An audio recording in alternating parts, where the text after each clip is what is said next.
RTP. Ramón, 8:15, es momento de darle paso a nuestro siguiente entrevistado de esta hora. Está el economista Diego Borja Cornejo. Él fue exministro de Finanzas, ex candidato también a la presidencia de la República, Don Dieguito, de la economía criminal en Ecuador y también de la coyuntura nacional e internacional. Gracias por acompañarnos, economista, bienvenido. Don Diego, buenos días. Qué gusto verlo a los años, Ramón. A los años, después de que nos quedamos en el muelle de la Garza Roja conversando hasta que llegaron los mosquitos y usted salió corriendo como buen cerrado y yo decía, ¿dónde te vas? No, saliste corriendo. Qué gusto tenerte aquí. Hablemos un poco de la economía. ¿Cómo ves la renegociación de la deuda externa? Mira, la renegociación era un proceso inevitable.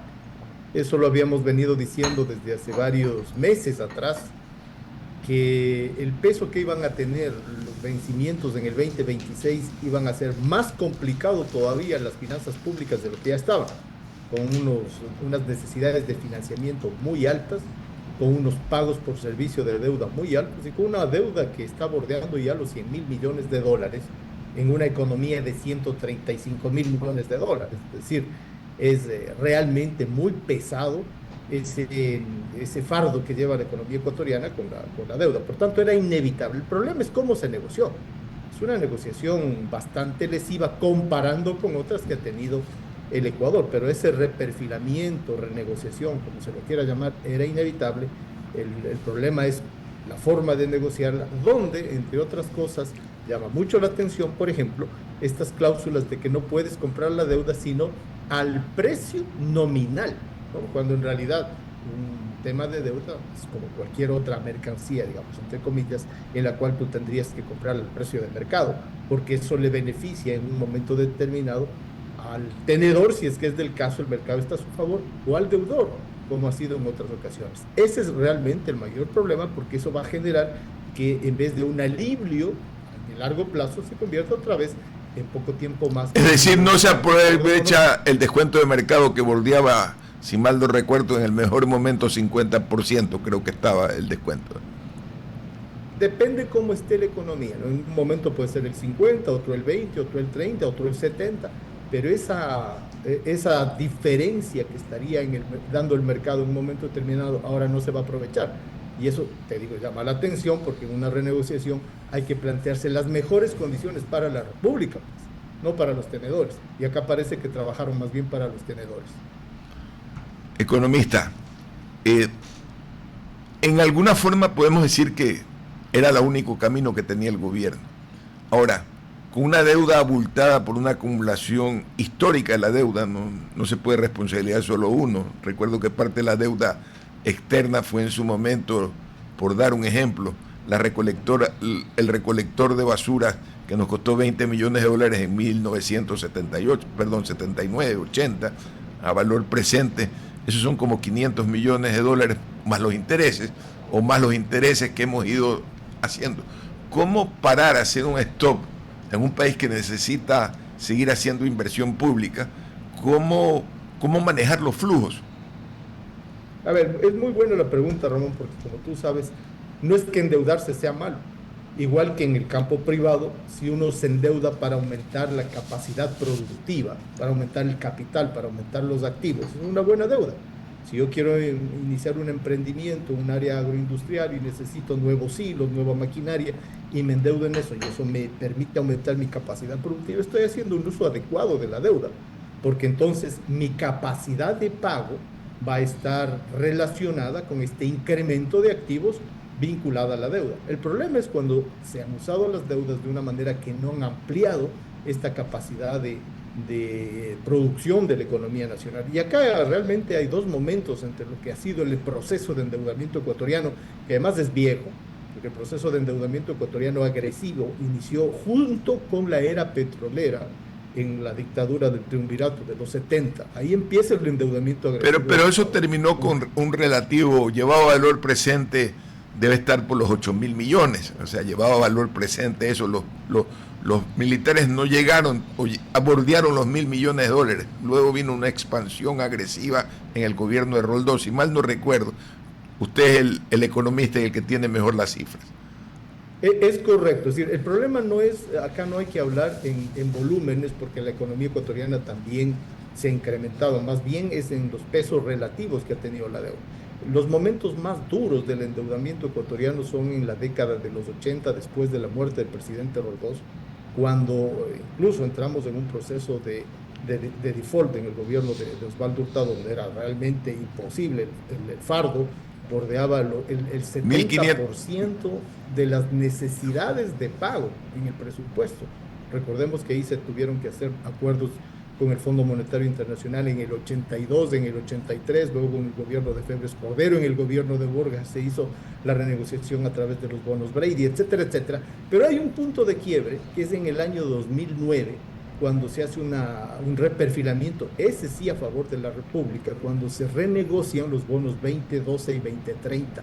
Ese le generó al Ecuador un alivio de pagos de aproximadamente 8.000 millones de dólares en flujo, que se tradujeron en aumento de la inversión social, ¿no? Ese es un quiebre, un antes y un después, porque ahí la deuda sobre el PIB baja enormemente. Es decir, la deuda externa bajó al 12% del PIB entre el 2009 y el 2010, luego volvió a subir hasta que llega en el año 2017 a aproximadamente 37.000 millones, que ese momento estaba significando alrededor del 35%. Pero sin embargo, cuando notas eso, era preocupante, bajó la deuda externa, pero se comenzó a aumentar la deuda interna. Se comenzó a usar al IES como instrumento de financiamiento, al BIES.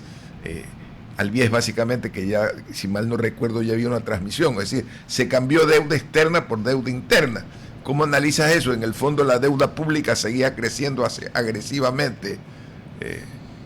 A ver, ahí hay, bueno, en buena hora estamos en un problema con gente inteligente donde se puede hablar las cosas como son. Mira, el tema de utilizar los recursos de la seguridad social como endeudamiento no necesariamente es malo, ha sido un poco demonizado, ¿no? Se dice, se está usando los recursos de los jubilados. Mira, para poder tener sostenibilidad en el tiempo de los sistemas de seguridad social, tú tienes que darle rentabilidad a los recursos que están parqueados. Si tú tuvieras guardados los recursos de la seguridad social, no los puedes cubrir. El tema es que, igual que cualquier otro activo, que tengas la capacidad de repago de esos recursos que los estás usando. Pero había un aspecto importante, ¿no? Que usted como economista, tú como economista lo sabes, y como empresario que además eres, es la dispersión del riesgo. Había una concentración en proyectos del Estado, en cuestiones que aún no han tenido los retornos suficientes. Pero dejo a mis compañeras, porque si no voy a movilizar con mi vicio de mi pasión por la economía, de conversar contigo sobre ese tema. ¿Quién comienza? ¿Izquierda o derecha? La derecha. Sí, un gusto, economista. Le habla Sofía Forneris. Considerando la deuda externa, quisiera saber en estos momentos, en el presente en el Ecuador, cómo tenemos estructurada la deuda, ¿qué tanto está limitando actualmente esta reestructura para que el gobierno pueda invertir en salud, educación, en seguridad, que es lo más importante en estos momentos? Gracias, Sofía. Mire, yo le pondría un poco, yendo 2 pasos para atrás. Vuelvo al concepto. El concepto es, si yo me endeudo para incrementar mi capacidad de producción, es una buena deuda.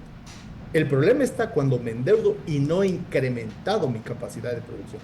Vamos a ponerlo de esta manera. Si tuviéramos la misma deuda de 100.000 millones de dólares, entre externa e interna, 100.000 millones, pero nuestra economía pasa de 135.000 a 200.000 millones, está muy bien, porque su capacidad de crecimiento está concomitante con su nivel de endeudamiento. El problema es que en el caso ecuatoriano eso no ha sucedido, porque esta capacidad de aumento de la producción, ¿no?, basada en el aumento de los activos sociales. Y cuando hablo de activos sociales, ¿a qué me refiero? A la infraestructura productiva, hidroeléctricas, refinerías, carreteras, puertos, aeropuertos. Esa capacidad no se ha aumentado en los últimos años. Yo tengo, de hecho, un estudio que lo estoy haciendo precisamente ahora, donde relaciono el capital del Ecuador entre el 2017 y el 2026, no ha aumentado tanto como ha aumentado el endeudamiento.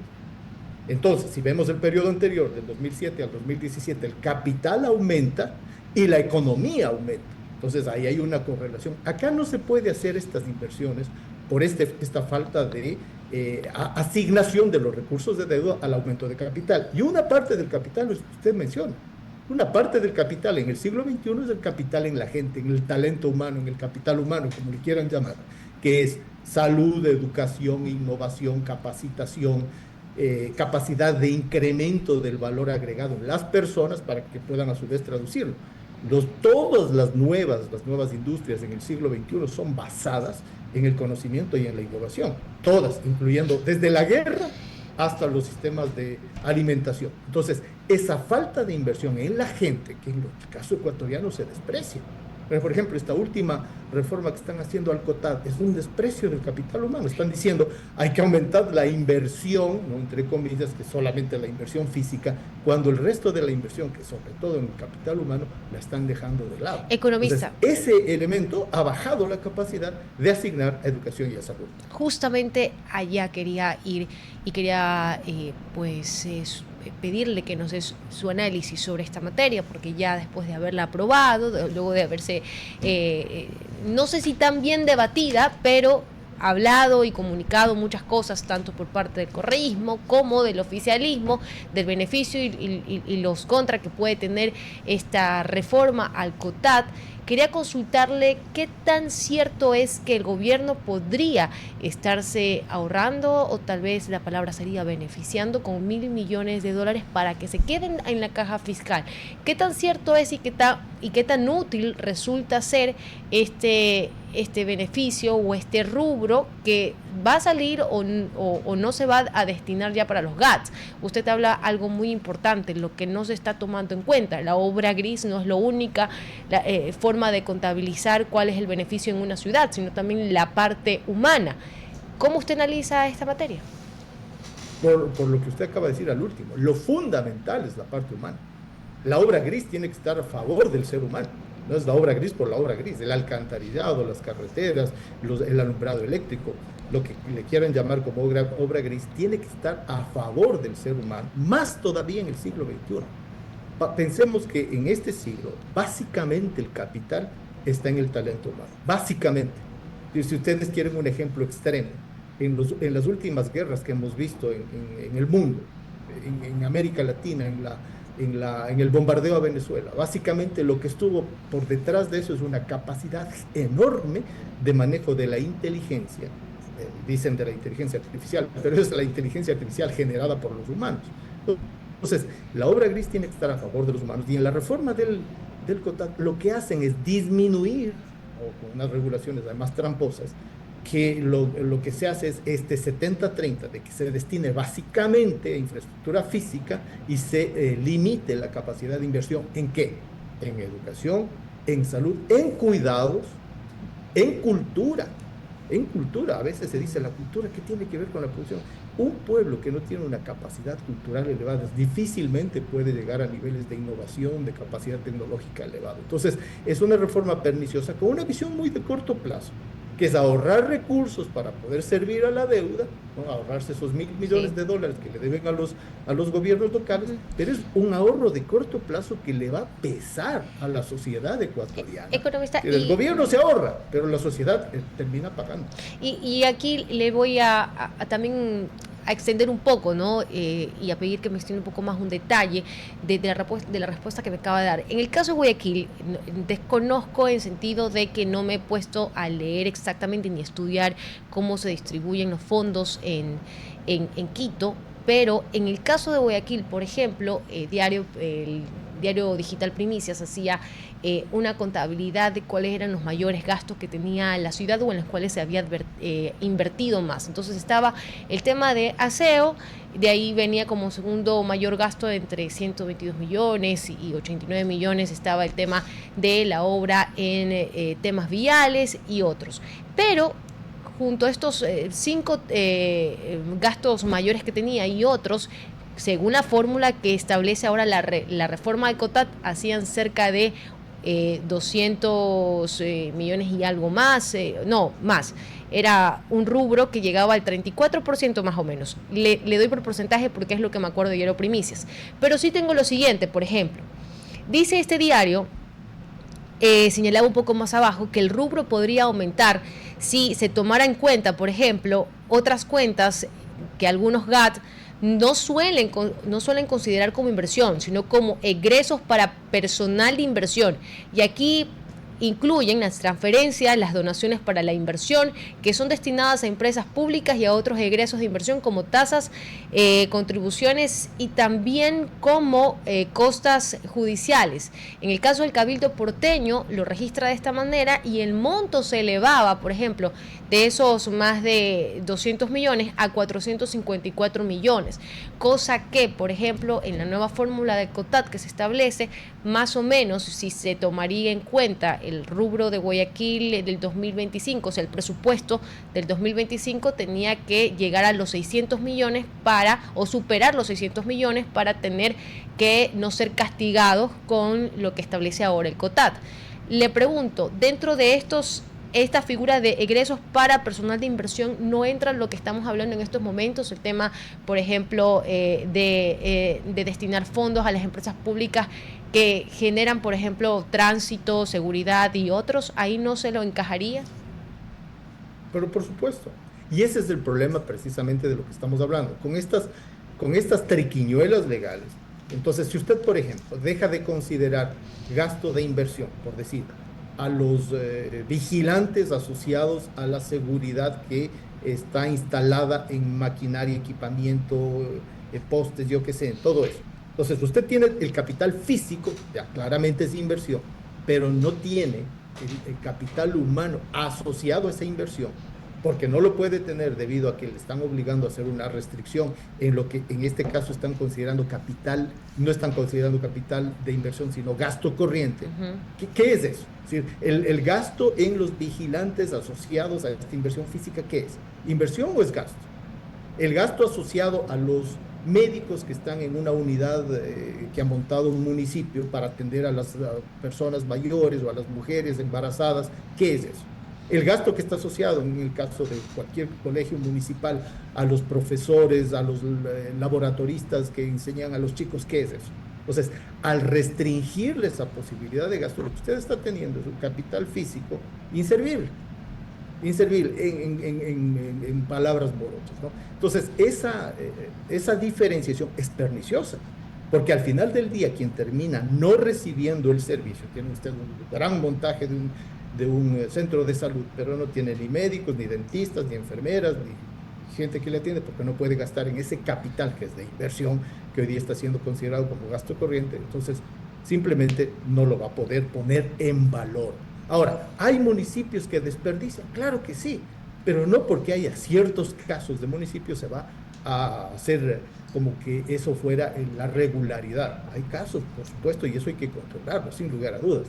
Pero estoy seguro que municipios como Guayaquil, como Quito, como Cuenca y como otras ciudades que están siendo cada vez más vigilados por sus ciudadanos, la asignación del gasto la han llevado cada vez más con mayor eficiencia. Entonces, creo que es una reforma vista desde muy corto plazo, extremadamente perniciosa en el mediano plazo, probablemente incluso en el corto plazo, en algunos casos, ¿no? Porque ahí también entran las prefecturas que tienen ciertos servicios que últimamente no los ha tenido el gobierno.